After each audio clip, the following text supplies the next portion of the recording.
गुफ्तगू को बहुत तूल न देते हुए और तमहीद को भी बहुत लंबी न करते हुए इख्तिसार के साथ में अपनी बात आपकी खिदमत में रखना चाहता हूँ। आप हजरात तवज्जो से सुने। अगर माएँ और बहनें मौजूद हैं उनकी भी तवज्जो, बड़ा एहसान होगा। अल्लाह ने दो जिम्मेदारी, खुदा की तरफ से दो जिम्मेदारी अता की गई है। ईमान वालो, या अय्युहल्लज़ीना आमनू, ए ईमान वालो। पहली बात तो आपको और हमको इस पर मचल जाना चाहिए। एक बात, अगर कोई हमें कहता है, मिसाल के तौर पर अगर हम 50,000 का चंदा दे दें और जलसे का मुकर्रिर हमें मुखज्जर कौम व मिल्लत कह दे, तो हमारा सीना जो है वो फूलने लगता है कि मुझे मुखय्यर कौम कहा गया। किसी को अल्लामा कह दिया जाए तो उसका सीना फूलने लगता है, मुझे अल्लामा कहा। किसी को शायर इस्लाम कहा जाए, उसका सीना फूलता है, मुझे शायर इस्लाम कहा गया। लेकिन कहा किसने? नाजिम ने कहा, पब्लिक ने कहा, खतीब ने कहा, अदीब ने कहा, पीर ने कहा, फुला ने कहा। जो जलसे में मुखय्यर कौम कह रहा है तो वो मुखय्यर कहने वाला जलसे के बाद उसको खर भी कह सकता है। और मैं कोई खर का माना यहाँ बयान नहीं करना चाहता, लेकिन बहरहाल लोगों की अपनी तबीयत है। जो यहाँ पर आपको आरिफ बिल्ला कह रहा है वो आपको बिल्ली कुत्ता भी कह सकता है कमरे में बैठ करके। बहुत सारी बातें, लोगों की जबान और दिल एक नहीं होते। लेकिन ए रसूलुल्लाह के गुलामों, ए मुस्तफ़ा जाने रहमत का कलमा पढ़ने वालों, अल्लाह ने को पूरे कुरान में कमोबेश 82 मरतबा हमें जिस लक़ब से पुकारा है, हमें जिस लक़ब से याद किया है, वो सबसे बड़ा लक़ब है, या अय्युहल्लज़ीना आमनू, ए ईमान वालों। हजरत मूसा की उम्मत को इस लक़ब से नहीं पुकारा, हजरत दाऊद की कौम को इस लक़ब से नहीं पुकारा, हजरत लूत की कौम को इस लक़ब से नहीं पुकारा। लेकिन महबूब से प्यार जो है, तो महबूब की उम्मत से प्यार कितना है कि महबूब की उम्मत को कह रहा है, ए ईमान वालों, ए ईमान वालों। इसका क्या मतलब हुआ? जो ईमान वाला है वही तो जन्नती है। यानी कुरान हमें जन्नती के टाइटल से पुकार रहा है, कुरान हमें ईमान वाले के लक़ब से पुकार रहा है। और पूरे कुरान में एक मर्तबा नहीं, दो मर्तबा नहीं, कमोबेश 82 मर्तबा अल्लाह ने हमें या अय्युहल्लज़ीना आमनू का लक़ब अता फरमाया, खिताब अता फरमाया। और अब उसके बाद इस आया करीमा में दो जिम्मेदारी अता की, ऊ अनफुसकुम व अहलीकुम नारा। अपने आप को भी, पहली ड्यूटी, पहली जिम्मेदारी, अपने आप को भी जहन्नम की आग से बचाओ और अपनी औलाद को भी जहन्नम की आग से बचाओ। दो ड्यूटी अल्लाह ने दी है। अपने आप को भी जहन्नम की आग से बचाओ, अपनी औलाद को भी जहन्नम की आग से बचाओ। ये जहन्नम की आग क्या है? वक़ूदुहन्नास वल हिजारा, जिसका ईंधन इंसान और पत्थर है। यानी कि जहन्नम की आग का अंदाजा लगाएं।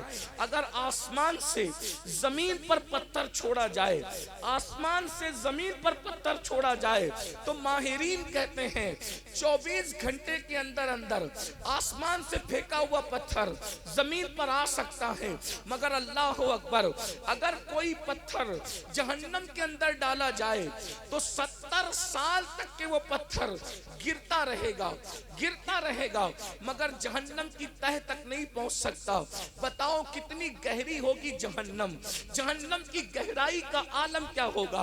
उस जहन्नम से बचने और औलाद को बचाने का हुक्म अल्लाह तबारक व तआला दे रहा है। ऐ ईमान वालों, अपने आप को भी जहन्नम से बचाओ, अपनी औलाद को भी जहन्नम से बचाओ। मतलब क्या? ये मतलब हुआ उस रास्ते पर खुद न जाना जिस पर चलकर तुम जहन्नम के रास्ते पर जाओगे। उस रास्ते पे अपनी औलाद को मत जाने देना जिस रास्ते पे चलकर तुम्हारी औलाद जहन्नम का ईंधन बन जाएगी।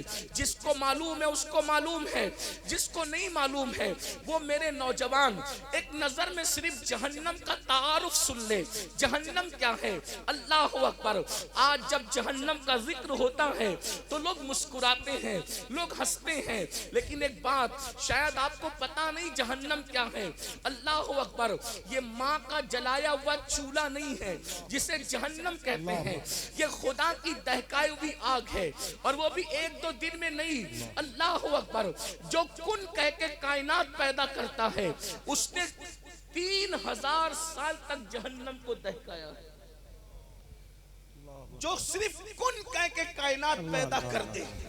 अल्लाह के रसूल सल्लल्लाहु अलैहि वसल्लम फरमाते हैं 3000 साल तक जहन्नम दहकाई गई है, तब कहीं जाकर के जहन्नम दहकी है और जहन्नम की आग है, इसके शरारे हैं। दुनिया की आग जलती है तो उससे रोशनी निकलती है, जहन्नम की आग में कोई रोशनी नहीं है।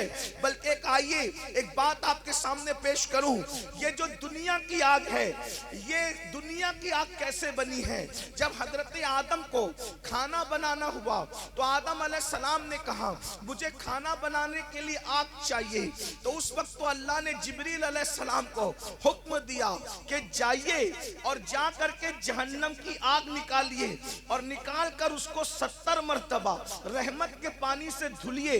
अल्लाह अकबर, जहन्नम से आग निकली, निकलने के बाद 70 मर्तबा उसको रहमत के पानी से धोया गया और धोने के बाद जब लाया गया तो एक पहाड़ पर रखा हजरत जिब्रील ने। तो जैसे ही पहाड़ पे रखा तो पहाड़ जल गया और वो चिंगारी फिर वापस जहन्नम में चली गई। यानी वो चिंगारी जहन्नम की रही नहीं दुनिया में, पहाड़ को जलाकर फिर वापस चली गई। उसी दिन से पत्थरों के अंदर आग पैदा हो गई। अब बताएं 70 मर्तबा रहमत के पानी से जिस आग को धुला गया उसकी ये चिंगारी का असर है, तो जहां इसके शरारे होंगे यानी दुनिया की आग से 70 दर्जा ज्यादा जो जहन्नम की आग है, उसके शरारे का आलम क्या होगा, उसकी हरारत का आलम क्या होगा। इतना जान दीजिए, बुखारी शरीफ की हदीस है, जहन्नम का सबसे कम अजाब, सबसे हल्का अजाब ये है कि जिसको सबसे कम अजाब दिया जाएगा वो ये कि उसके पैरों में आग की जूतियां पहनाई जाएगी, जहन्नम की आग की बनी हुई जूतियां पहनाई जाएगी। और जिसके पांव में आग की जूती पहना दी जाएगी उसके सर में उसका भेजा ऐसे खोलने लगेगा, उसके सर में उसका भेजा ऐसे खोलने लगेगा जैसे चूल्हे पे रखी हुई हांडी के अंदर पानी खोलने लगता है। फरमाया अल्लाह अकबर, जिस जंजीर से बांधकर जहन्नमियों को अजाब दिया जाएगा उसकी एक कड़ी अगर पहाड़ पे रख दी जाए तो पहाड़ जल करके रेजा रेजा हो जाएगा। उस जहन्नम का हाल ये है, उसमें जो बिच्छू है 70-70 साल के फासले तक लंबे हैं, ऊंटों की तरह मोटे हैं, उनके मुंह में 1000 डंक है। ये जहन्नम की कैफियत है। और जहन्नम के बाद हिस्से तो ऐसे हैं जिसमें खून की नहर है, जिसमें पीप और मवाद की नहर है, जिसमें बिच्छुओं के जहर की नहर है, ये है।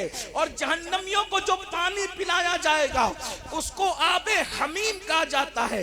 आबे हमीम ये है कि जब जहन्नमी उस खौलते हुए पानी को अपने मुंह के करीब करेगा तो उसके चेहरे का गोश्त झड़ झड़ के जमीन पे गिरेगा।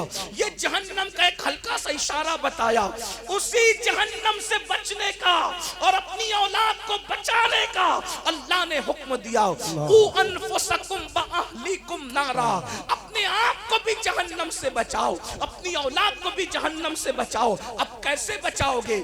ईमान वाले रहोगे तो बचाओगे, वरना फिर कैसे बचा पाओगे? अब मैं पूछता हूँ, ऐ ईमान वालों, अपनी ईमान वाले दिल पे हाथ रख करके सोचो। बच्चे पैदा हुए, हमने अपने बच्चे को डॉक्टर बनाने का सोचा, इंजीनियर बनाने का सोचा, अल्लाह अकबर, जज बनाने का सोचा, लॉयर बनाने का सोचा। इसी तरीके से ये बनाया, खतीब बनाया, अदीब बनाया, वो बनाया, वो बनाया, या बनाने का सोचा। कभी ये भी सोचा कि मैं अपने बच्चे को ऐसा मुसलमान बनाऊंगा जैसा मुसलमान बनाने के लिए हुजूर तशरीफ लाए। अल्लाह अकबर। आप मुझे बताएं, डॉक्टर बनाओ, मैं मना नहीं कर रहा हूं, टीचर इंजीनियर जो बनाना है बनाओ, मना नहीं कर रहा हूं, लेकिन डॉक्टर का बाप होना फख्र की बात नहीं है। हमारी औलाद मुसलमान रहे ये फख्र की बात है। हम अकायद के तहफ्फुज का उन्वान लेकर के बैठे हैं। तहफ्फुज अकायद, भाइयों, खजाने की हिफाजत वो करेगा जिसके पास खजाना मौजूद हो। जिसके पास खजाना ही मौजूद न हो वो खजाने की हिफाजत क्या करेगा? आप अकीदे के तहफ्फुज का उन्वान रखते हैं, अकीदा कहाँ है आपके पास, वो बताओ, कहाँ है अकीदा? आइए मैं आपके सामने कुछ अकीदे पढ़ता हूं। कहाँ है अकीदा? अकीदा तो मालूम ही नहीं है आपको, इसकी हिफाजत कैसे होगी? सबसे पहला अकीदा है ला इलाहा इल्लल्लाह, अल्लाह के सिवा कोई माबूद नहीं, अल्लाह के सिवा कोई इबादत के लायक नहीं। आपसे पूछना चाहता हूं, मैं सिर्फ आज आपसे पूछना चाहता हूं, सुन्नियों के स्टेज पे सुन्नियों के नजरियात पेश करना चाहता हूं। आप मुझे बताएं, अल्लाह के सिवा कोई माबूद नहीं है, अल्लाह ही माबूद है, अल्लाह ही माबूद है, माबूद अल्लाह है। हमारा पहला अकीदा क्या है? अल्लाह माबूद है। क्या है? अल्लाह माबूद है, अल्लाह माबूद है। वो रज़्ज़ाक भी है, लेकिन कलमे में ये नहीं है कि अल्लाह रज़्ज़ाक है। जी जी, वो सत्तार भी है, कलमे में ये नहीं कि अल्लाह सत्तार है। हालांकि हमारा अकीदा सत्तार है, गफ्फार है, जव्वाद है, करीम है, रहीम है, रहमान है, लेकिन कलेमा जो पढ़ा जा रहा है, पहला नजरिया अल्लाह माबूद है, अल्लाह के सिवा कोई इबादत के लायक नहीं। इबादत कहाँ है वो बताओ, अब बताएं ना। जब अल्लाह माबूद है, इबादत कहाँ है? कितने लोग हैं जो इशा पढ़कर आए हैं और जाकर उन्होंने फजर पढ़नी, हाथ नहीं उठवाने, हुजूर की उम्मत को जलील करने नहीं बुलाए जलसे में। लेकिन जब अल्लाह को माबूद माना है तो इबादत कहाँ है? इबादत तो करते नहीं और खुदा को माबूद होने का ऐलान कर रहे हो। सच्ची बात है, वो माबूद है और वही माबूद है, लेकिन फिर बताइए इबादत कहाँ है? बल्कि बात बताऊं, हमने माबूद अल्लाह को कहा और इबादत हम अपने नफ्स की कर रहे हैं, बंदगी अपने नफ्स की कर रहे हैं। कहा गया, हदीस पाक है, जमीन के ऊपर झूठे खुदाओं में सबसे ज्यादा जिसको पूजा और इबादत की जाती है उसको नफसानी ख्वाहिश कहते हैं। भाइयों, लात को, हुबुल को, मनात को, इसको, इगड़म तिगड़म जो भी लोग हैं, उनको मखसूस मजहब के लोग पूछते हैं। तवज्जो करना, इनको मखसूस मजहब के लोग, सबका अपना मखसूस मजहब है, उसमें लोगों के अलग अलग इबादत खाने हैं। लेकिन ये जो नफ्स का बुत है ना, इसको तो मुसलमान कहलाने वाले भी पूज रहे हैं, इसको तो दीनदार कहलाने वाले भी पूज रहे हैं, और इसके लिए इन लोगों का कोई इबादत खाना नहीं होता। ये नफसानी ख्वाहिश का जो बुत खाना है वो दिल है, दिल, इसी में तो वो बुत बना रखे हैं। बताओ, अपनी नफसानी ख्वाहिशात की पुजारी हो कि नहीं? अभी पता चलेगा। अल्लाह जो माबूद है, सच्चा माबूद, वो कहता है फजर में उठ, मस्जिद आके सजदा कर, और नफ्स कहता है सो जा। सच कहना, किसकी बात मानते हो?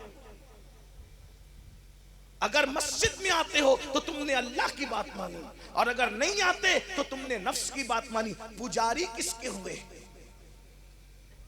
किसके पुजारी हुए? किसको पूज रहे हो? किसकी गुलामी कर रहे हो?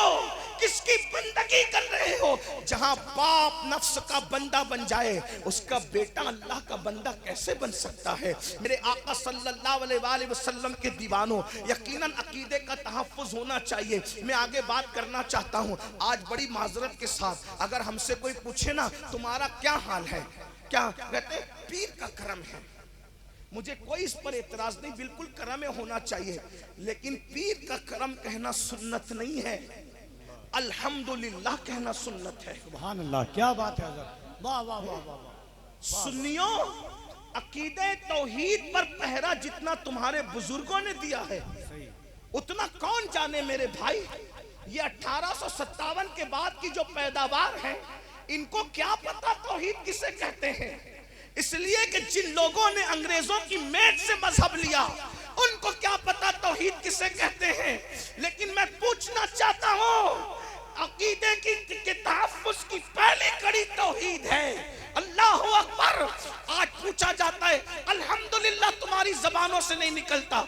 मैं ये नहीं कह रहा हूं कि पीर का करम न कहो, कहो, लेकिन पहले अल्हम्दुलिल्लाह कहा जाएगा, बाद में कुछ और कहा जाएगा।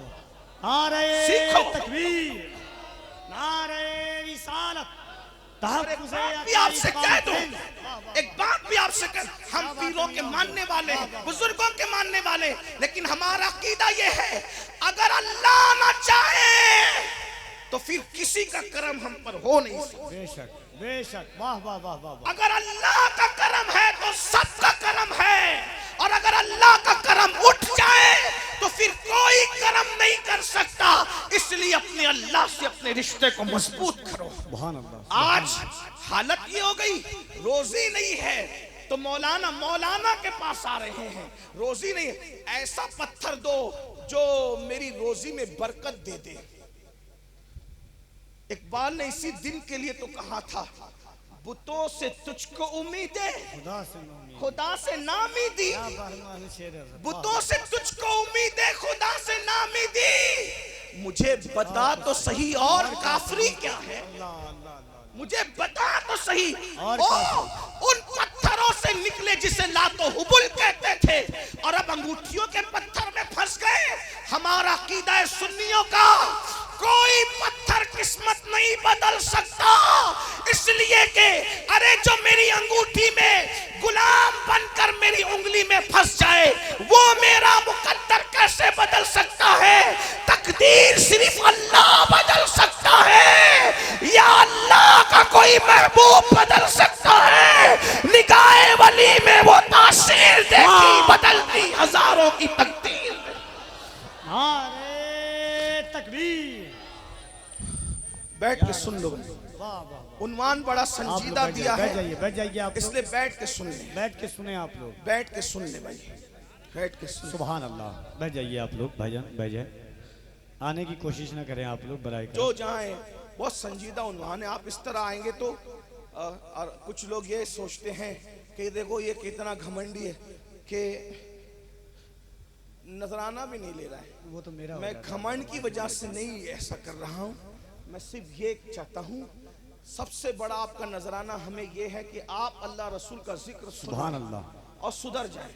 और अगर देना ही है तो इमाम अहले सुन्नत ने लिखा भी है कि अगर कोई नजराना दे तो लो, अगर नहीं लोगे घमंड करोगे तो एक दिन ऐसा आएगा मांगोगे तो भी नहीं मिलेगा। तो इसलिए मैं मना नहीं कर रहा हूँ, लेकिन लेता हूँ, तरीका बताता हूँ, लेकिन ईमानदारी से अमल करना उस पर। करोगे करोगे कि नहीं करोगे? हाँ, जब बात अच्छी लगे, नजराना दिल देने को चाहे तो एक जेब से निकालो और दूसरी जेब में निकाल के रख लो ईमानदारी से। और जलसा खत्म हो तो फजर के बाद अपने मोहल्ले की सुन्नी मस्जिद में जाके फजर पढ़ना और इमाम साहब से कहना ये मेरी तरफ से और अमीनुल कादिर की तरफ से आपको नजराना है। अल्लाह, ठीक है, हाय हाय, ठीक है, अब यही करना। लेकिन तुम ऐसा करोगे नहीं, मुझे मालूम है तुम ऐसा करोगे। बड़ी माजरत, मुझे तकलीफ है, मुकर्री राय नाथ खां है, उन पे पैसे लुटाते हो, 1 घंटे के लिए आने वाले पे पैसे लुटाते हो। अच्छी बात है, मैं मना नहीं कर रहा हूँ, लेकिन वो इमाम जो तुम्हारे बच्चे के कान की अजान से लेके तुम्हारे बाप का जनाजा पढ़ाने तक तुम्हारी खिदमत करता है, उस पर कोई तवज्जो नहीं देते, उसके बच्चों की स्कूल की फीस पर कोई तवज्जो नहीं, उसके लिबास पे कोई तवज्जो नहीं, उसकी खिदमत पे कोई तवज्जो नहीं। उसकी वजह फिर क्या हो रही पता है? हर पढ़ा लिखा आदमी इल्ला माशाल्लाह मुकर्रिर ही बनना चाह रहा है, नातखा ही बनना चाह रहा है, नाजिम ही बनना चाह रहा है, कोई इमाम बनना नहीं चाहता। बोले महीने भर वहाँ इतनी मेहनत करो, सिर्फ 10,000, और यहाँ 1 घंटे आओ, शान से खाओ पियो, भाषण दो, राशन लो और शान से फ्लाइट पे उड़ते फिरो। पता है एक दिन क्या होगा? एक दिन वो आएगा कि तुम्हें अच्छे इमाम नहीं मिलेंगे। सही है, तुम्हें अच्छे इमाम नहीं मिलेंगे। इसलिए अपने इमामों की कद्र करना जानिए। एक बार दुरूद शरीफ पढ़िए, बात आगे बढ़ाता हूं। अल्लाहु रब्बु मुहम्मदिन सल्लल्लाहु अलैहि वसल्लम नहनु इबादु मुहम्मदिन सल्लल्लाहु अलैहि वसल्लम सलातु व सलामन अलैका या रसूल अल्लाह। तवज्जो, अब आपकी मैं बात अर्ज करूं, उन्वान बड़ा संजीदा है, इसलिए मैं बात को आपके सामने फिर से अर्ज कर रहा हूं। क्या अर्ज कर रहा था कि पत्थर जो है ऐसा अंगूठी में मिल जाए। देखो ये पत्थरों में असर जरूर है, लेकिन ये कि ये फिजिकली तौर पे आपको नफा नुकसान पहुंचा सकते, वो भी बेइज़्निल्लाह, अल्लाह के इज़्न से, जैसे दवा होती है, लेकिन ये तकदीर नहीं बदल सकते, मुकद्दर नहीं बदल सकते। इसी तरह से बात आपको बताऊं, आजकल अगर किसी पे जादू हो रहा है, किसी पे सहर हो रहा है, तो लोग क्या करते हैं? लोग पंडितों के बुतखानों में तक जाते हैं अपना इलाज कराने के लिए। आपसे पूछना चाहता हूं, मुसलमानों तुम्हारी अकीदतें कहाँ गई? आप मुझे बताएं, बीमारी में शिफा सिर्फ अल्लाह देता है, अल्लाह हो, रिस्क अल्लाह देता है, कामयाबी अल्लाह देता है। अगर अल्लाह तबारक व तआला ने शिफा लिख दी है तो आप मिट्टी चाट लोगे तो भी उससे शिफा हो जाएगी, और अगर अल्लाह ने शिफा नहीं लिखी है, अल्लाह ने शिफा नहीं लिखी है, तो याद रखना बड़े से बड़ा वली भी कुछ दे दे तो भी शिफा नहीं होगी। मैं अकायद की बात करने लगा हूं, गलती करूंगा मेरे उलमा तवज्जो करें, मेरी इस्लाह कर देंगे। आइए, शिफा अल्लाह ही देता है, किस शान से हमारा अकीदा है वो बताता हूं। एक दिन हजरत मूसा कलीम अलैहिस्सलाम बीमार हो गए। इस रिवायत को लिखा है अल्लामा इस्माइल हक्की रहमतुल्लाह अलैह ने। बीमार हो गए, बीमार होने के बाद अल्लाह से पूछा, अल्लाह मैं बीमार हो गया हूँ, क्या करूँ? अल्लाह ने फड़ा जली बूटी को खा लो, शिफा पा जाओगे। उन्होंने खा लिया, अच्छे हो गए। दोबारा फिर वही बीमारी आई तो हजरत मूसा ने सोचा, अल्लाह ने तो नुस्खा बता दिया ना, अब अल्लाह से पूछने की क्या हाजत है? अल्लाह ने बता दिया, दोबारा अब क्यों पूछूं? अल्लाह अकबर। उसके बाद उन्होंने क्या किया, उसी जड़ी बूटी को लिया और खा लिया, और उसके बाद जो है बीमारी में शिफा नहीं हुई। पहले खाए थे तो शिफा थी, दोबारा खाए तो बीमारी बढ़ गई। हजरत कलीम ने अर्ज की, मौला मैंने तो सोचा मेरे मौला कि तूने एक बार बता दिया, बार बार तुझसे क्या पूछना? अदब के भी कुछ तकाजे होते हैं, अब पूछने की क्या हाजत? तकाजे अदब ये कि ना पूछूं मेरे अल्लाह, लेकिन पहले तो शिफा मिली थी और अब कोई शिफा नहीं मिली, बीमारी बढ़ गई। रब ने फरमाया, मूसा क्या समझते हो इस सूखी जड़ी में शिफा है? नहीं, शिफा तो हमारी मर्जी में है। जब हमने देना चाहा तो दे दिया, और जब न देना चाहा तो बीमारी को बढ़ा दिया। ये अल्लाह की शान है, तो याद रखना। लेकिन ये बात मैं कहना चाहता हूँ, ये सब अल्लाह ही करता है, ये सब अल्लाह ही करता है। शिफा अल्लाह देता है, रिस्क अल्लाह देता है, कामयाबी अल्लाह देता है, औलाद अल्लाह देता है, रोजी अल्लाह देता है, इज्जत अल्लाह देता है, जिल्लत अल्लाह देता है, वकार अल्लाह देता है, सब कुछ अल्लाह ही देता है। लेकिन सिर्फ अल्लाह देता है, मगर ये कि जो अल्लाह वाले बन जाते हैं, अल्लाह तबारक व तआला उनको बेबस भी नहीं रखता, बेकस भी नहीं रखता, बल्कि उनको भी इख्तियारात अता फरमाता है। मिसाल के तौर पर एक मिसाल दूं, जैसे कि आप सुन लें, हम जब आपने अभी सुना कि अल्लाह ही रोजी देता है, फिर हम वलियों की चौखट पे क्यों जाते हैं? अल्लाह ही बेटा देता है, हम वलियों की चौखट पे क्यों जाते हैं? तो आप कहेंगे, यार ये कैसा मौलवी उठा करके लाए जो इस तरह की बात कर रहा है। मैं कहता हूँ अल्लाह ही देता है, लेकिन अल्लाह जो महबूब जिसको बना लेता है उसको भी ये कुव्वत अता करता है। वो कैसे? एक मिसाल के जरिए से समझो। कैसे मिसाल? अल्लाह अकबर। एक लोहे का टुकड़ा लीजिए, लोहे का टुकड़ा जो आप पकड़ सकते हैं, लोहा पकड़ सकते हैं कि नहीं पकड़ सकते? बोलो भाई, पकड़ सकते हैं कि नहीं पकड़ सकते? लोहा के टुकड़े लीजिए जिसको पकड़ सकते हैं, फिर उसको अंगार में डालिए, 4, 6, 8 घंटे उसको अंगार में रखिए। अब बताओ, जो लोहा आपने डाला था तो कैसा था? काले रंग का था, सफेद रंग का था, लेकिन जब आग में रहा तो उसका रंग कैसा हो गया? बोलो कैसा हो गया? अगर बात समझ में आती तो आखिरी तक बोलो, रंग कैसा हो गया? बोलो, जब आपने डाला था तो रंग कैसा था? रंग कैसा था? काला था, और जब उस आग में रहा तो कैसा रंग हो गया? लाल हो गया। अब उसको आपने पकड़ के डाला था, पकड़ के निकाल सकते हो? बोलो, पकड़ के निकाल सकते हो? नहीं निकाल सकते। क्यों? का क्या होगा अगर पकड़ के निकालोगे? अरे पकड़ के डाला था, पकड़ के निकाल क्यों नहीं सकते? कहा नहीं सैयद, हमारी उंगली जल जाएगी, हाथ जल जाएगा। मैंने कहा क्यों जल जाएगा? थोड़ी देर पहले तो डाला था। कहा हाँ, थोड़ी देर पहले इसलिए डाला था कि पहले आग में नहीं डाला था तो उसको हाथ में पकड़ लिया था, अब आग में डाल दिया है तो उसको अब हम हाथ में नहीं पकड़ सकते, ये जला देगा। मैंने कहा लोहा थोड़ी जलाता है, जलाती तो आग है, ये लोहा कैसे जलाएगा? कहा नहीं, आग ही जलाती है। मगर आग और लोहे की 8 घंटा दोस्ती रही, 4 घंटा दोस्ती रही, लोहे पर आग ने अपना रंग चढ़ा दिया है। आग आग ही है, लोहा लोहा ही है, मगर जो काम आग करती थी अब वो लोहा कर रहा है। ना लोहा आग बन गई, ना आग लोहा बन गया। हमने कहा नादान, जब आग के अंदर इतनी कुव्वत है कि जिसको अपना बना ले, अपना काम उससे लेती है, तो खुदा की कुव्वत का आलम क्या होगा? जब अल्लाह किसी पर अपना रंग चढ़ा देता है तो बेटा अल्लाह देता है, तो अल्लाह के इज़्न से शेख अब्दुल कादिर भी अता करता है, गरीब नवाज तकबीर, मखदूम वारिस देवा भी अता करते हैं। कहा ये आग का रंग है, अल्लाह का रंग क्या है? तो कुरान कहता है सिबगत अल्लाह वमन अहसनु मिनल्लाहि सिबगा।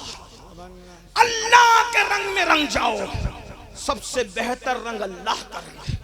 हमें दोनों तरफ से बचना है अकीदे के मामले में। क्या बात है सर, वाह वाह। जो दाखिली तौर पे बदअकीदगी उससे भी बचना है, तमसील की भी तमसील है? वाह वाह वाह। नवाजिश। जो दाखिली तौर पे बदअकीदगी है उससे भी बचना है, और जो खारजी तौर पे बदअकीदगी है उससे भी बचना है। अब दोनों को समझो, तवज्जो है आपकी। बाहर की बदअकीदगी क्या है? का सब खुदा। तवज्जो, बाहर की बदअकीदगी क्या है? सब खुदा, सब खुदा। कौवा भी, चूहा भी, कुत्ता भी, बिल्ली भी, लोमड़ी भी, दरख्त भी, शजर भी, हजर भी, दरिया भी, समंदर भी, हत्ता के गोबर भी, सब खुदा। ये बाहर की बदअकीदगी। हमने कहा ना ना ना, हमें कबूल नहीं, हमें तो एक ही चाहिए, ला इलाहा इल्लल्लाह। बाहर की बदअकीदगी से बच गए एक को मान के, तो ये अंदर पैदा कर दिया 1857 वालों ने। कहा या रसूल अल्लाह, कहा उधर हजारों माने तो मुशरिक नहीं, और इधर सिर्फ महबूब को या रसूल अल्लाह कह दिया तो भी शिर्क, या अली मदद का तो भी शिर्क, मजार पे गया तो भी शिर्क, नबी को हाजत रवा कहा तो भी शिर्क, अली को मुश्किल कुशा कहा तो भी शिर्क। हमने कहा तौबा तौबा, वो बाहर की बदअकीदगी से भी बच गए, लेकिन ये अंदर की बदअकीदगी। तो कहा जब नबी मर चुके तब उनसे मदद क्यों मांगते हो? अली मर चुके तो उनसे मदद क्यों मांगते हो? मैंने कहा पहली बात तो उनको मौत आई है मगर वो मरे नहीं है। कहा शेर नहीं पढ़ना अमीनुल कादरी, तू शेर में फंसा रहा है। मैंने कहा शेर नहीं, कुरान पढ़ूंगा। कुरान कहता है वला तक़ूलू लिमन युक़तलू फी सबीलिल्लाहि अमवात बल अहयाउ वलाकिन ला तशउरून।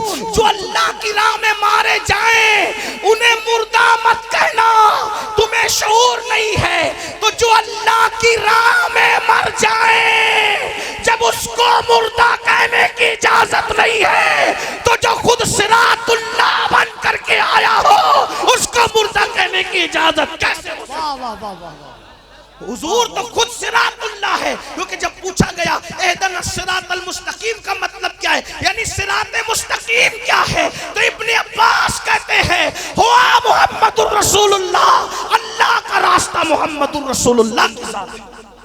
यहाँ एक बात अर्ज कर दूं बड़ी ज़ौक़ की। कुछ लोग कहते हैं ये सुन्नी लोग, वो तो हम सुन्नी तो हम अपने आप को कहते हैं, वो हमें चिढ़ाने के लिए कुछ और नाम देते हैं। दे उनकी अपनी मर्जी, जिसकी जबान जो चाहे बोले, बिदती बोले, मुशरिक बोले, क्या क्या बोले पता नहीं, जो भी बोले। वो कहते हैं ये सुन्नी लोग। तवज्जो करना, आप लोग भी थोड़ा परेशान रहते हैं। ये सुन्नी लोग नबी को इतना बढ़ा देते हैं, इतना बढ़ा देते हैं, इतना बढ़ा देते, ये इतना इतना करते मौलवी के सांस फूलती है।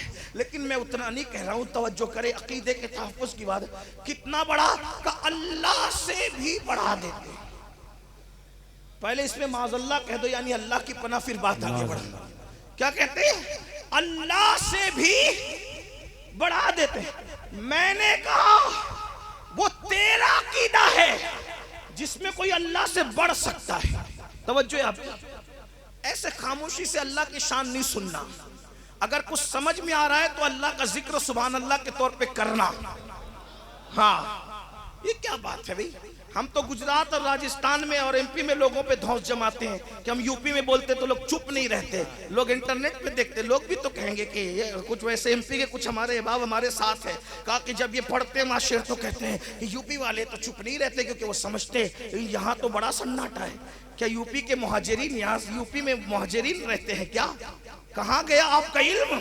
वो मखदूम अशरफ जहांगीर सिमनानी की पैदा की हुई उर्दू किधर गई? कहाँ है? शामीना ने जिसको परवान चढ़ाया किधर गई?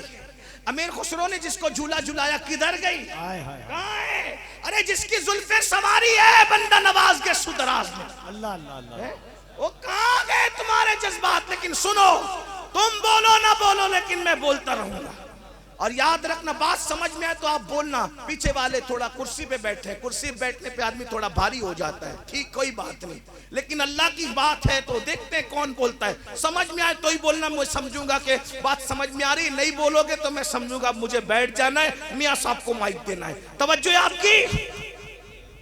कहते हैं कि इतना बढ़ा देते हैं कि अल्लाह से बढ़ा देते हैं।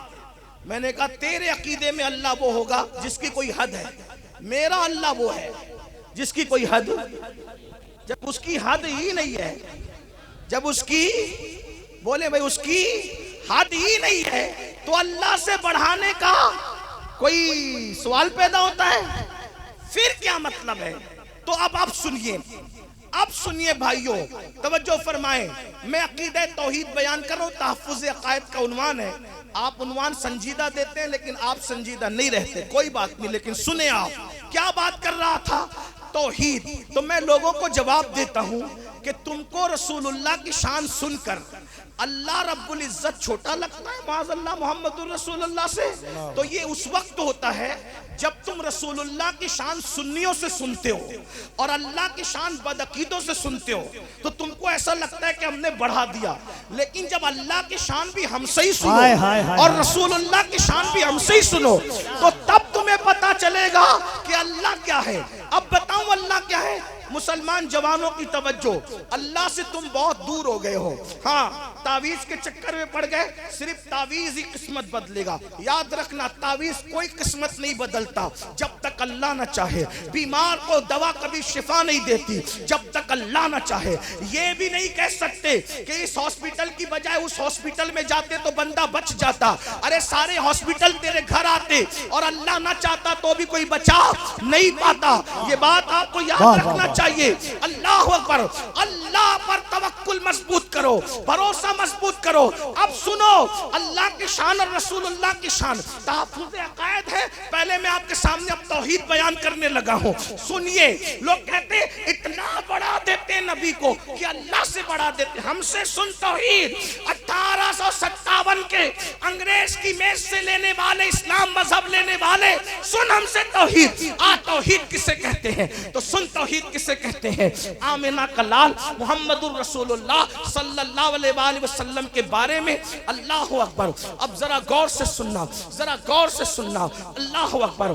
खुदा के हुस्न के जलवे, खुदा के हुस्न के जलवे उसकी शान के मुताबिक बिखरे हुए थे। जब किसी ने देखना चाहा तो अल्लाह रब्बुल इज्जत ने, तमाम मखलूकात ने अपने हुस्न के जलवे बिखेर दिए। फिर उसके बाद उस हुस्न को कहीं और देखना चाहा तो वो सारी मखलूकात का हुस्न समेट कर इंसान के दामन में रख दिया। इंसान का पूरा हुस्न देखना चाहा किसी ने तो सारे इंसानों का हुस्न निचोड़ कर नबियों के दामन में रख दिया। और जब नबियों के तमाम हुस्न को सिमटा हुआ एक जात में किसी ने देखना चाहा, कायनात का हुस्न इंसान में, इंसान का हुस्न अंबिया में, और अंबिया का हुस्न जब एक जात में सिमटा हुआ देखना चाहा तो उस जात को आमिना का लाल, अब्दुल्ला का लख्ते जिगर, मोहम्मदुर रसूलुल्लाह कहा जाता है।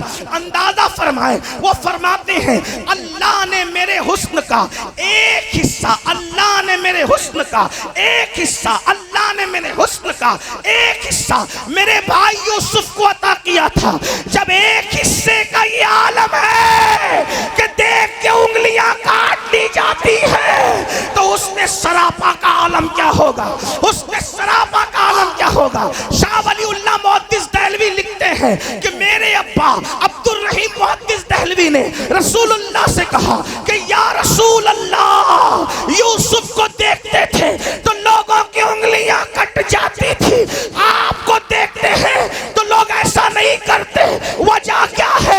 फरमाया यूसुफ को बेनकाब भेजा था और मेरे हुस्न पर 70,000 गैरत के पर्दे डाल करके भेजे, इसलिए लोग मुझे देख नहीं पाते, यानी मेरी हकीकत को देख नहीं पाते। उनकी हकीकत को न सिद्दीक ने देखा न जिब्रील ने देखा। एक मर्तबा जिब्रील आए, हुजूर ने फरमाया जिब्रील तेरा हुस्न दिखा, तो जिब्रील ने 70,000 परों को खोला, ये देख लीजिए। हुजूर ने देखा, फिर कहा अब आपका दिखाइए।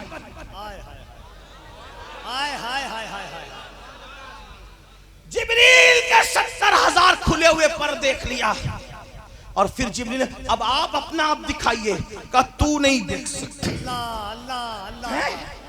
जिसे जिब्रील ना देख सके, 1400 साल का मुल्ला उसके बारे में क्या अंदाजा कर सके? अंदाजा तो फरमाए। तो फिर तौहीद किस चीज को कहते हैं? तो जिसका कायनात का हुस्न जिसमें सिमट आए। अब जरा गौर से सुनना, कायनात का हुस्न जिसमें सिमट आए उसे मोहम्मदुर रसूलुल्लाह कहते हैं। जो कंकरियों को बोलने का शऊर अता करे उसे मोहम्मदुर रसूलुल्लाह कहते हैं। जो सूखे कुएं को अपने लुआब से भर दे, पानी से भर दे लुआब डालने की बुनियाद पे, उसे मोहम्मदुर रसूलुल्लाह कहते हैं। जिसका लुआब कतादा की आंख में लग जाए तो कतादा को शिफा मिल जाए, उसे मोहम्मदुर रसूलुल्लाह कहते हैं। जो अली को कंधे पे चढ़ाए तो अर्श आज़म तक उनका सर लगने का उनको एहसास होने लगे, उसे मोहम्मदुर रसूलुल्लाह कहते हैं। जो दरख्तों को अपने पास बुलाए उसे मोहम्मदुर रसूलुल्लाह कहते हैं। जो इंसानों को नहीं बल्कि दरख्तों को रोने और बोलने का शऊर अता करे उसे मोहम्मदुर रसूलुल्लाह कहते हैं। हाँ हाँ, जिब्रील जिसके तलवा पर सर रखे उसे मोहम्मदुर रसूलुल्लाह कहते हैं। फरिश्ते जिसकी खिदमत करे उसे मोहम्मदुर रसूलुल्लाह कहते हैं। जो माँ के पेट में लौहे महफूज पर चलने वाले कलम की आवाज को सुने उसे मोहम्मदुर रसूलुल्लाह कहते हैं। जो इशारे से चांद के टुकड़े करे उसे मोहम्मदुर रसूलुल्लाह कहते हैं। जो इशारे से सूरज को पलटा दे उसे मोहम्मदुर रसूलुल्लाह कहते हैं।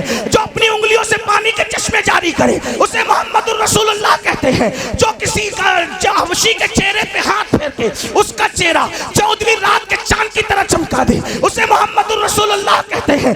जो बुतों को भी कलमा पढ़ा दे उसे मोहम्मदुर रसूलुल्लाह कहते हैं। इशारों में जो अपने साथ दुनिया में आए हुए शैतान को भी मुसलमान बना दे।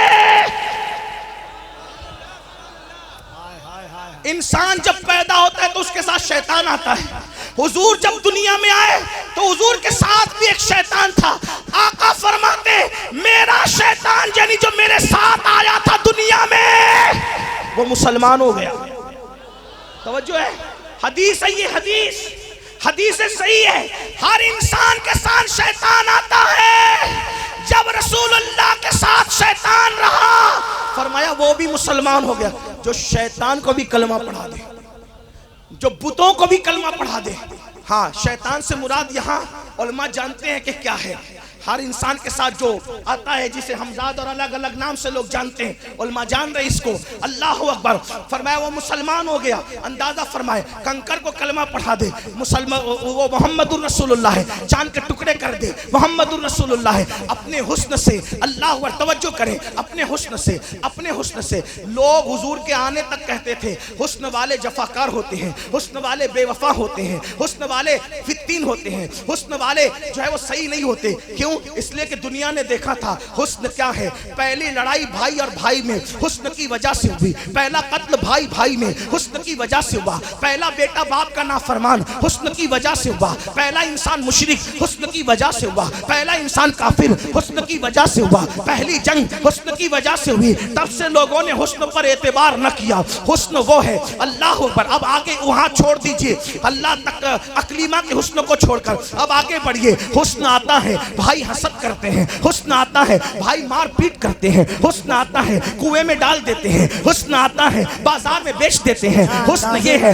लोग कहते हैं या अल्लाह ये हुस्न क्या है जो कभी दीवार में चुनवा दे, जो कभी बाजार में बिकवा दे, जो कभी कुएं में फेंकवा दे, जो भाइयों को हासिद बना दे, इसे हुस्न कहते हैं। कभी भाई भाई में जंग करा दे, इसे हुस्न कहते हैं। किसी को काफिर बना दे, इसे हुस्न कहते हैं। लेकिन जब आमिना का लाल हुस्न के लिबास में आया तो सबके फैसले गलत हो गए। वहां हुस्न था, जंग करा रहा था। यहाँ हुस्न सदियों से लड़ने वाले को एक दूसरे में मिलाता नजर आ रहा है। अल्लाह अकबर। वहां हुस्न था, भाई भाई में हसद पैदा कर रहा था। यहाँ का हुस्न दुश्मन को भी एक दूसरे का भाई बना रहा है, अक्दे मवाक़ात की लड़ियों में पिरो रहा है। अल्लाह अकबर। अरे वहां हुस्न काफिर बना रहा था।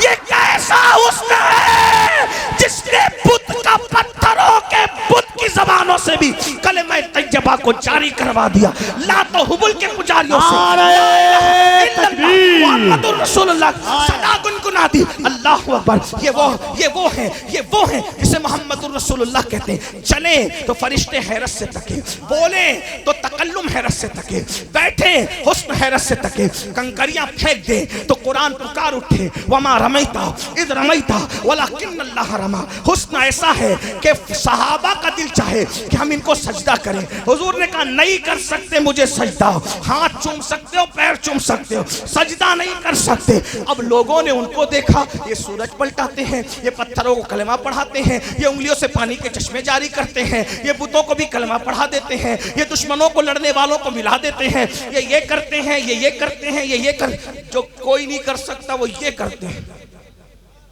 आदमी सोच में बढ़ गया। जब दरख्तों को खुदा माना, तवज्जो तवज्जो तवज्जो तवज्जो, जब दरख्तों को खुदा माना, चूहे को खुदा माना, पत्थर को खुदा माना, गोबर को खुदा माना, चांद को खुदा माना, सूरज को खुदा माना, समंदर को खुदा माना, दरिया को खुदा माना, हवाओं को खुदा माना, फजाओं को खुदा माना, शफक के जमाल को खुदा माना, उफक की सुर्खियों को खुदा माना, बलकाती हुई दरियाओं को खुदा माना, तितलियों के हुस्न को खुदा माना, फूलों के बागपन को खुदा माना, सबको तो खुदा मान चुका। लेकिन ये तो आया ही है जिसने जब सूरज को खुदा मान रहा था उसने तो इशारा करके सूरज को पलटा के बताया सूरज तो मेरा गुलाम है। चांद को खुदा माना तो चंद्रमा भी सीना चाक करके कहने लगा मैं इसका गुलाम हूं। अल्लाह अकबर। तो फिर एक काम करते हैं, इसी को खुदा मान लेते। तवज्जो, इसी को खुदा, इसलिए कि जिसके गुलाम सूरज और चांद हो इसी को खुदा मान लेते। पत्थर जिस पे कलमा पड़े उसी को खुदा मान लेते हैं। उसने कहा नहीं नहीं नहीं नहीं नहीं, बिल्कुल नहीं। क्यों? उसने क्या किया फिर? जब लोगों ने चाहा कि ये सबसे ज्यादा शक्तिमान, पावरफुल, ताकतवर, कुव्वत वाला है, बहुत पवित्रता इसके अंदर है, पाकीज़गी इसके, इसको तो खुदा ना मान ले, तो बिलाल की जबान से कहलवाया अल्लाहु अकबर अल्लाहु अकबर, अल्लाह बड़ा है, सबसे बड़ा है। अशहदु अल्ला इलाहा इल्लल्लाह, अशहदु अल्ला इलाहा इल्लल्लाह, अशहदु अन्ना मुहम्मदर रसूलुल्लाह, अशहदु अन्ना मुहम्मदर रसूलुल्लाह। अल्लाह के सिवा कोई माबूद नहीं, मोहम्मद अल्लाह के रसूल हैं, उसके खास बंदे हैं। हैया अलस सलाह, आओ नमाज की तरफ, हैया अलल फलाह, आओ कामयाबी की तरफ, कद कामतिस सलाह। अब जो है नमाज खड़ी हुई चाहती है, नमाज के लिए खड़े हो जाओ। बस इतना सुनना था कि आमिना का लाल भी बिलाल के कहने पे खड़ा हो गया और खड़े होने के बाद उसने अपनी जबान से कहा अल्लाहु अकबर। कायनात ने उसकी ताकत, कुव्वत देख करके, उसकी शक्तियों को देख करके कहा इस जैसा कोई नहीं। लेकिन जब उसने कहा अल्लाहु अकबर और कुरान का तराना गुनगुनाया, अल्लाह अकबर कहते रुकू में आया और उसके बाद जब सर को सजदे में रख के जमीन पर अपनी पेशानी रख के कहा सुबहान रब्बियल आला, सुबहान रब्बियल आला, सुबहान रब्बियल आला, पाक है मेरा रब जो सबसे आला है, पाक है मेरा रब जो सबसे आला है। तब दुनिया को पता चला हम तो गोबर, चूहे, दरख्तों को खुदा मान रहे थे, लेकिन इसने सारी कायनात को पैरों तले रखकर जब हमने इसको बड़ा माना तो इसने अपनी पेशानी सर को सजदे में रखकर जिसको सुबहान रब्बियल आला कहा, तो जब बंदे आला इतना आला है तो इसका खुदाए आला कितना नारे तकबीर, इसका खुदाए आला, इसका खुदाए रब्बे मोहम्मद कितना आला होगा जिसका बंदा ऐसा हो। ये है तौहीद। क्या बात है हुजूर, वाह वाह वाह, ये तौहीद है। लोग इसी पे ज़र्ब लगाते हैं। इसलिए मेरी गुजारिश है, दूर ना चाहती बात समेटने, मैंने कहा था बात समेट लूंगा, पहले अकीदे तौहीद पे मेहनत करो, बात खत्म कर रहा हूं। उसके बाद एक बात और कर दूं। बात आई मौत पर तो सबको यकीन है, लेकिन मरने के बाद उठने के मामले में बहुत सारे नौजवान डामाडोल अकीदा रखते हैं। उनको ऐसा लगता है क्या है क्या है क्या है, इसीलिए वो लोग जिना भी कर रहे हैं, शराब भी पी रहे हैं, जुआ भी खेल रहे हैं, नमाज भी नहीं पढ़ रहे। सोचिए अरे ये कब्र में जो होगा देखा जाएगा, क्योंकि अकीदा मजबूत नहीं है। एक बात आपको बताऊं, कब्र जन्नत के बागों में से एक बाग भी है और जहन्नम के गढ़ों में से एक गढ़ा भी है। और आका अलैहि सलाम फरमाते सिर्फ पेशाब के छींटे से न बचने की बुनियाद पर, तवज्जो, सिर्फ पेशाब के छींटे से न बचने की बुनियाद पर लोगों को अजाब दिया गया। और वो भी कौन से लोग? रसूलुल्लाह के दौर के लोग।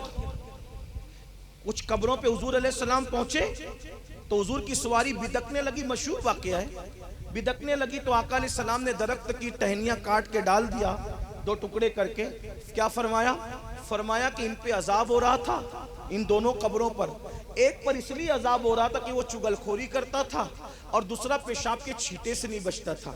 अब मैं आप जवानों की तवज्जो चाहता हूँ, रसूलुल्लाह जिनकी कब्रों पे जाके खड़े हों, उन लोगों को पेशाब के छींटों की बुनियाद पे भी अजाब हो रहा है। और आका दरख्त की टहनी तोड़ के रखते हैं और फरमाते हैं कि जब तक ये तर रहेगी अजाब कम होता रहेगा। ये बुखारी शरीफ की हदीस है। आप मुझे बताएं, दरख्त की टहनी से हमने फूल डालने की दलील तो सुन ली, और बिल्कुल वो दलील सही है, लेकिन ये पेशाब के छींटों से भी अजाब होता है, इससे इबरत कब लोगे? भाइयों, जब पेशाब के छींटों से अजाब हो सकता है, तो जो जिना करते हैं उनका क्या होगा?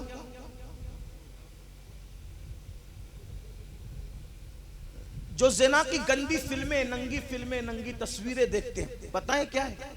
रिवायतों में आता है कि कयामत के दिन नाजायज और हराम देखने वाले लोग कुत्ते की शक्ल में या कुत्ते के पेट के अंदर या कुत्ते के पेट में या कुत्ते की शक्ल में मैदान महशर में लाए जाए।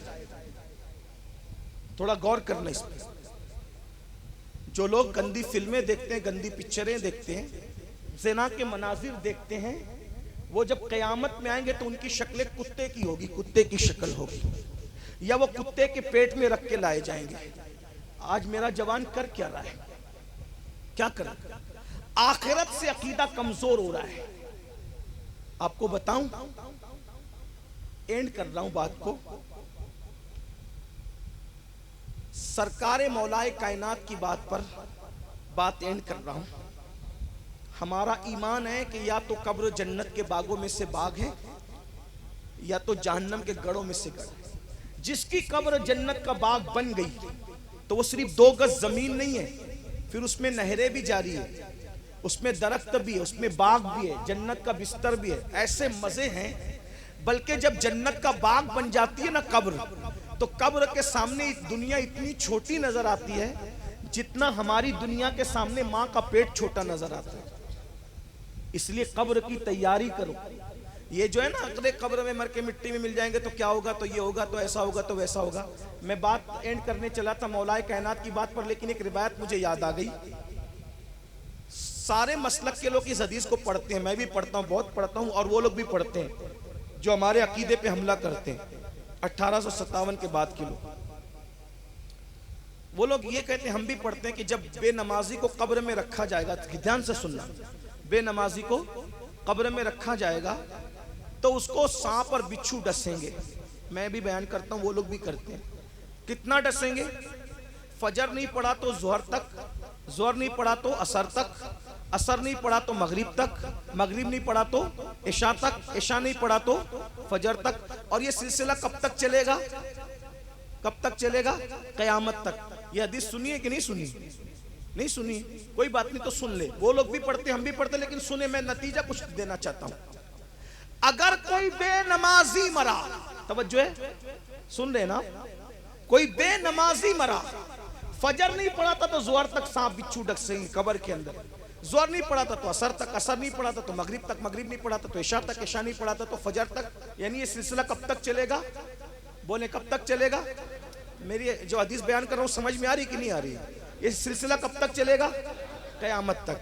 अब कयामत तक ये सिलसिला चलेगा तो मेरा एक सवाल है, जिस बेनमाजी को वो सांप डसेंगे तो मिट्टी को डसेंगे कि पत्थर को डसेंगे, या बेनमाजी को डसेंगे? किसको डसेंगे? बेनमाजी तो दिखता नहीं कब्र के अंदर,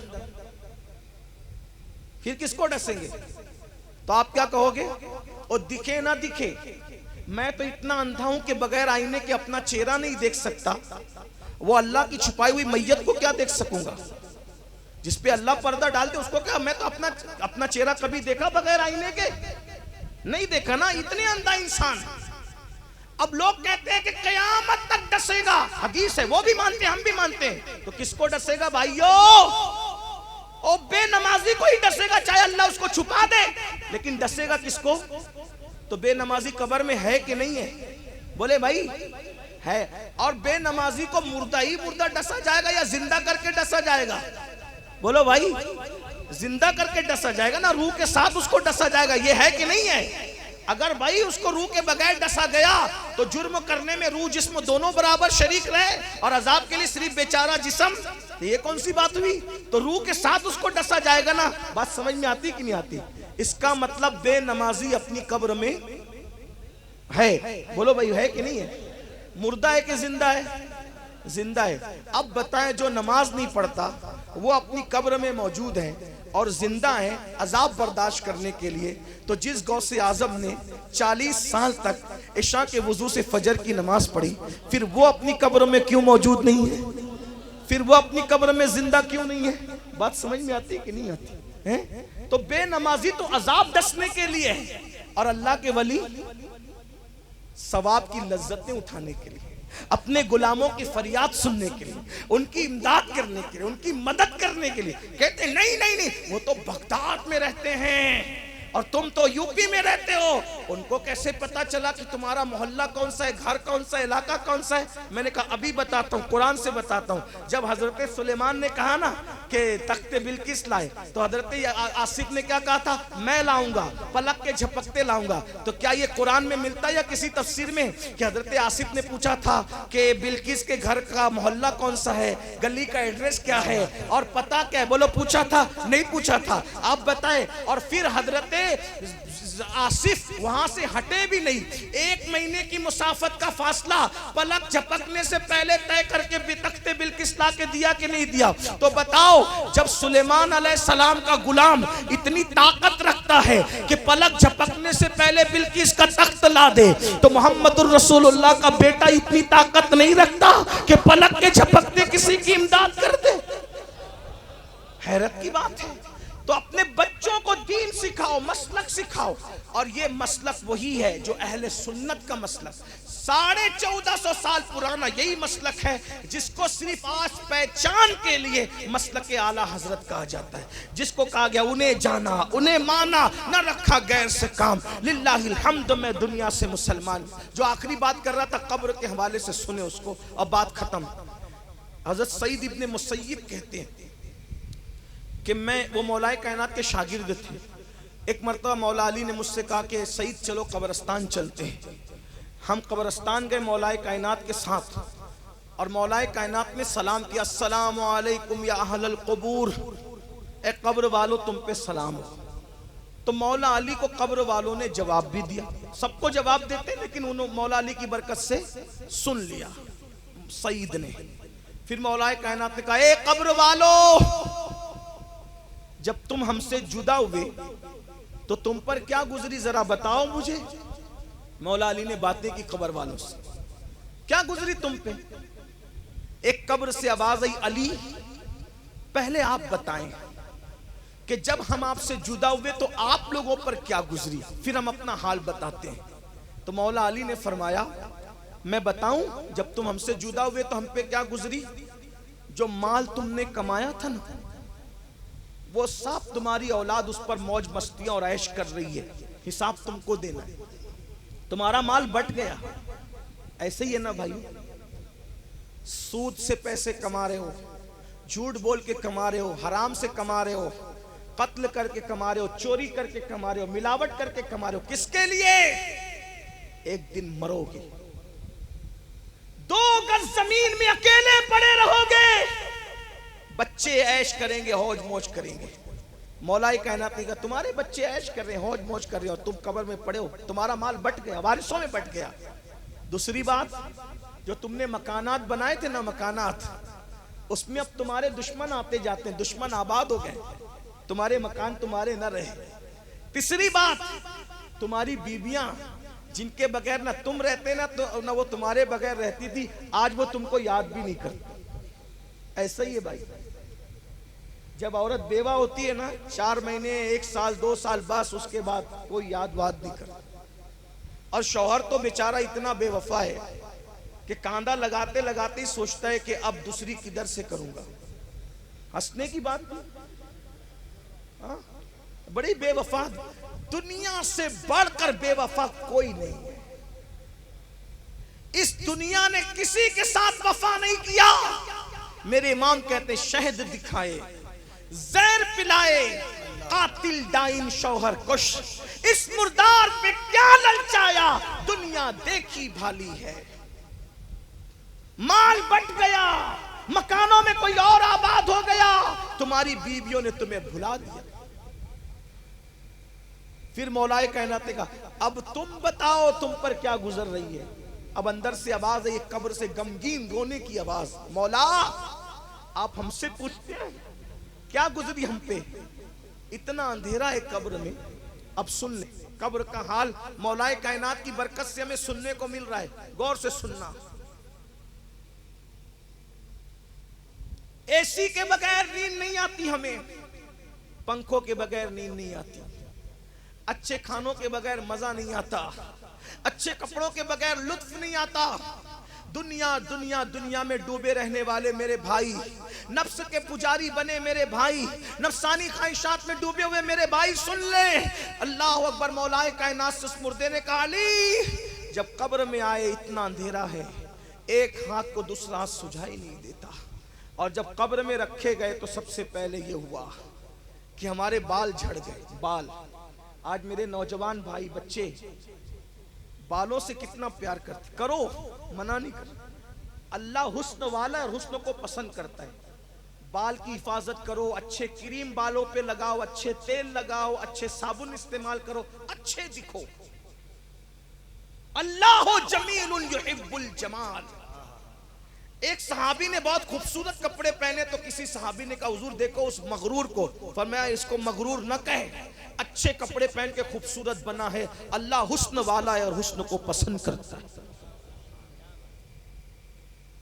ये कपड़े लपेट कर, गंदे संदे कपड़े लपेट कर मजहबी बनना, ये औरों के यहां हो सकता है, हमारे यहां तो ये है जब मस्जिद जाओ तो जीनत के साथ जाओ। हमारा मजहब जीनतों का मजहब है। और अल्लाह फरमा, आप तवज्जो करना, अरे जो अल्लाह दिल को देखता है, जब उसके यहाँ बन संवर के जाने का हुक्म है तो फिर वलीमों में और शादियों में गंदे बन करके कैसे चले जाए? अच्छे रहो, मना नहीं है, लेकिन यार इस सिंगार के चक्कर में अल्लाह को मत भूलो। बाल संवारने के चक्कर में आखिरत संवारने को मत भूलो। सिर्फ बाल में उंगलियां डाल के इधर से इधर से इधर से बाल संवार रहे हो, इधर आईने में देख करके ये देख रहे हो, बाइसेप देख रहे हो, ये मनगट देख रहे हो, ये सीना देख रहे हो, अरे इसको कब्र के कीड़े खाएंगे अगर अल्लाह को भूल गए तो। जिस्म बनाओ, जिम जाओ, मेहनत करो, खूबसूरत दिखो, लेकिन इस खूबसूरती को बचाने की भी तो कोशिश करो। उस मैयत की आवाज आई, मौला हमारे बाल झड़ गए, आंखें पानी बन करके बह गई, ये आंखें पानी बन करके बहेगी। सोचो जब इसमें कोई तिनका चला जाए, इसमें कोई तेज चीज चली जाए, इसमें प्यास के चाहे वो नन्हे नन्हे जर्रात चले जाए तो ये आंखें रो पड़ती है, कितनी तकलीफ होती है जब ये आंखें कब्र में पानी बनकर बहेगी। सीरियल देखने वालों, ड्रामे देखने वालों, फिल्में देखने वालों, लड़कियों पे औरतों पे पाप की नजरें डाल करके कहा लगाने वालों, अल्लाह की हराम करदा चीजों को देखने वालों, मुझे बताओ कब्र से आवाज आई, आंखें पानी बन करके बह गई मौला। और फिर कहा सरकार अब जिस्म को कीड़े खा रहे और पेट फट गया है, पेट फट गया है। और आवाज आई, मौला इतनी बदबू है इस पेट की कि अगर अल्लाह कोई और अजाब ना भी देता, अल्लाह अगर कोई अजाब और ना भी देता, सिर्फ ये पेट की बदबू हम पे मुसल्लत कर देता तो भी ये सबसे बड़ा अजाब था। लेकिन बड़ा अजाब है कब्र में। इतना कह दूं, बेहयाई के लिए नहीं, हया के पर्दे में, पेट की हवा अगर गर्मी की निकल जाए तो इतनी बदबू आती है, जरा जब ये पेट फटेगा कब्र में तो क्या होगा इस पेट की बदबू का। और फरमाया मौलाए कायनात ने वह क्या है तुम पर, पेट फट गया है और जिस्म में कीड़े चल रहे हैं, कफन भी छीन लिया गया है, नंगा जिस्म है, कब्र के कीड़े हमें खा रहे हैं, अब हमसे बर्दाश्त नहीं होता। मौला इससे ज्यादा क्या बताएं। सईद इब्ने मुसय्यिब कहते हैं मौला अली इतना रोए, इतना रोए, इतना रोए, मैं दुआ करने लगा, या अल्लाह मेरे मौला को मौला रोने से रोक दे तू, इसलिए कि मैं डरता हूँ कहीं रोते रोते अली जान न दे दे। आपसे पूछना चाहता हूँ इस कब्र के लिए क्या तैयारी की है? कोई तैयारी नहीं की मेरे भाइयों। आज तहफ़्फ़ुज़ अक़ाइद की इस महफिल में और सैयद शहीद के इस उर्स पाक में सच्ची तौबा करो, नमाज की पाबंदी करो, गुनाहों से बचो, अपने बच्चों को दीन पढ़ाओ। इतना दीन तो अपने बच्चों को पढ़ाओ, ईमान और कुफ्र पता हो, अहले सुन्नत के अकायद और नज़रियात क्या है वो पता हो, इस्लामी अकायद और नज़रियात क्या है वो पता हो, निकाह और तलाक के मसाइल क्या है वो पता हो, वज़ू नमाज के मसाइल क्या है वो पता हो। यानी जितना दीन सीखना ज़रूरी है उतना दीन अपने बच्चों को आना चाहिए, बच्चियों को आना चाहिए। फिर डॉक्टर भी बनाओ, इंजीनियर भी बनाओ, टीचर भी बनाओ, सब बनाओ। अपने अकीदे की हिफाजत करो और अकीदे की हिफाजत का आसान तरीका अपने बुजुर्गों से वाबस्ता रहो। दो जुमले आखिर में बहुत कीमती कहने जा रहा हूँ, कुछ याद रहे न याद रहे, ये बात याद रखना। आजकल नए नए मुकर्रिर, नई नई ज़बानें, नए नए अफकार, नए नए ख्यालात आ रहे हैं और एक से एक मुकर्रिर अल्हम्दुलिल्लाह पैदा हो गए। अच्छी बात है, सबका वेलकम है, इस्तकबाल है। लेकिन एक बात आपसे कह जा रहा हूँ, दो जुमलों में कुछ याद रहे न याद रहे। कोई भी मुकर्रिर आए, कोई भी नात खाए, कोई भी नाजिम आए, कोई भी पीर आए, उसको चेक करो पहले कि वो अपने बुजुर्गों की बोली बोलता है कि नहीं। एकदम सही है। वाह वाह, बहुत अच्छा। अशरफ सिमनानी की बोली बोल रहा है, गौसे पाक की बोली बोल रहा है, गरीब नवाज की बोली बोल रहा है, वारिस पाक की बोली बोल रहा है, इमाम अहमद रजा की बोली बोल रहा है। अगर रज़वी कहलाए और रजा की बोली ना बोले कबूल मत करना। अगर मदारी कहलाए और मदार पाक की बोली बोले कबूल मत करना। अगर वारसी कहलाए और वारिस पाक की बोली ना बोले कबूल मत करना। अगर कादरी कहलाए गौसे पाक की बोली ना बोले कबूल मत करना। अशरफी कहलाए अशरफ सिमना की बोली ना बोले कबूल मत करना। बरकाती कहलाए साहिबुल बरकात की बोली ना बोले कबूल मत करना। वाहिदी कहलाए मीर अब्दुल वाहिद बिलगिरामी की बोली ना बोले उसको कबूल मत करना। तकरीर मत देखना, चेहरे मत देखना। चेहरे तो पाउडर लगाकर भी नूरानी दिखते फोकस में। हाँ, इनको देखो तो खुदा याद आए और उनको देखो तो वो फुला याद आए।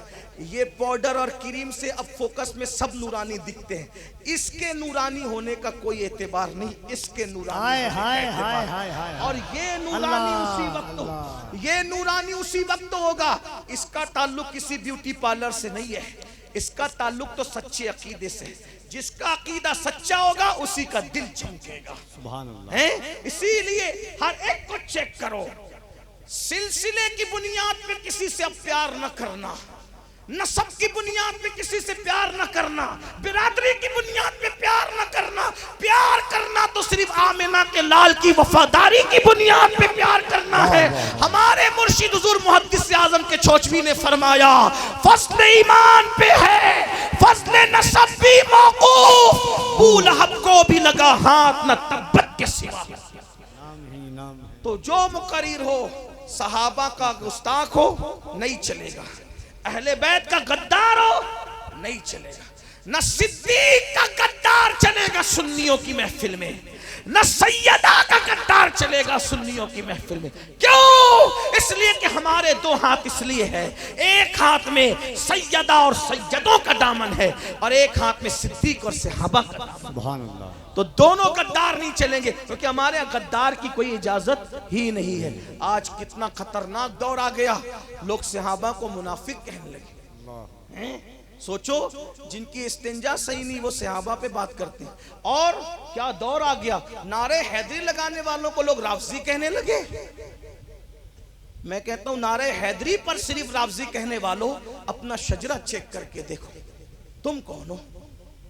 तुम कौन हो? अली अली का विर्द जपने से तो इंसान को विलायत मिलती। अल्लाह है। अम्मा सैयदा उम्मुल मोमिनीन आयशा सिद्दीका कहते जिक्र अली इबादत है। और मेरे इमाम अहले सुन्नत ने तो कह दिया, अगर वक्त होता तो कहता रहा, मैं कह चुका हूं कि सलामी जिसके दर का हर वली है, अली है, हाँ अली है, हाँ अली है। तो इसलिए मेरी गुजारिश है, बुजुर्गों के नक्शे कदम पे रहो, बुजुर्गों के मसलक पे रहो। और वो मसलक क्या है? तेरे गुलामों का नक्शे कदम है राहे खुदा, तेरे गुलामों का नक्शे कदम है राहे खुदा। वो क्या बहक सके जो ये सुराग लेके चले, जिना बनेगी मुहिब्बान चार यार की कब्र, जो अपने सीनों में ये चार बाग लेके चले। अल्लाह मुझे मेरी नस्लों को अहले सुन्नत व जमात पर कायम रखे। गुफ्तगू के दरमियान अगर कोई गलती हो गई तो अल्लाह माफ करे। अस्तगफिरुल्लाह रब्बी। एक बात सुन लीजिए, बैठ जाइए आप लोग, बैठे हैं आप लोग, एक मिनट सुनिए, एक ऐलान सुन लें आप बगैर तमहीद व ताखीर के।